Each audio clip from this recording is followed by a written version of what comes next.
All right, so there's a guy by the name of Wim Hof. His name is spelled Wimhof. He's quite an interesting character. I've seen him on Joe Rogan podcast, and there's a Vice documentary about him. He's an extreme weather adventurer, I guess maybe you could call him. He's ran a half a marathon barefoot in the snow. He's also swam underwater, 100 yards under the ice, climbed Mount Everest in his shorts and flip-flops, no shirt, anything. Um, the guy has this breathing technique that he claims he can regulate his body with, nervous system,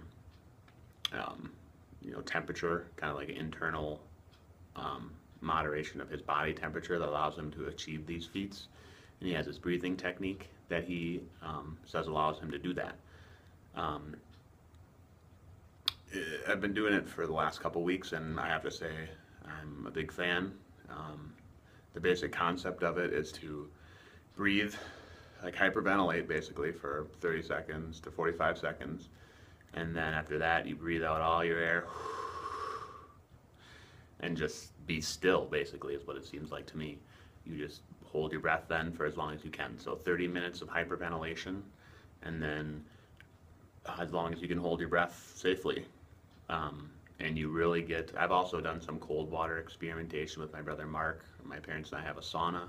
We did that last year, cut holes in the ice, jumped in the water, and would ice bath it for up to 5 minutes or longer. And it's a similar feeling. It just, when you hyperventilate, your body, I don't know, something strange happens, and then you breathe out all that air, and you really get centered. He claims you tap into your reptilian brain, your nervous system. It makes sense to me. I think we live very easy lives these days, and our bodies need to be stressed. And I think by doing this breathing technique, we're introducing stress into our lives and able to relax ourselves in a way that we don't make up problems in the future.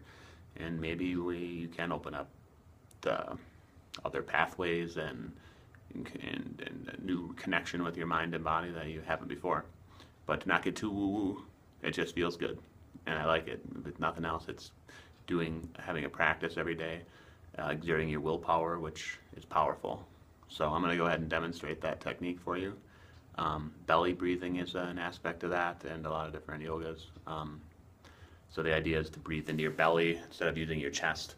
You breathe into your belly. You're supposed to get a more full expansion of your lungs, and I think you get a deeper breath, and it looks kind of cool, like a belly dancer. So I'll pull up my bottom of my shirt so you can see that. So here we go.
So I won't stay down there too long to bore you, because that's not very exciting, but I don't know how long I just held my breath there, probably not very long, but the more times you do it, the longer you'll be able to hold your breath.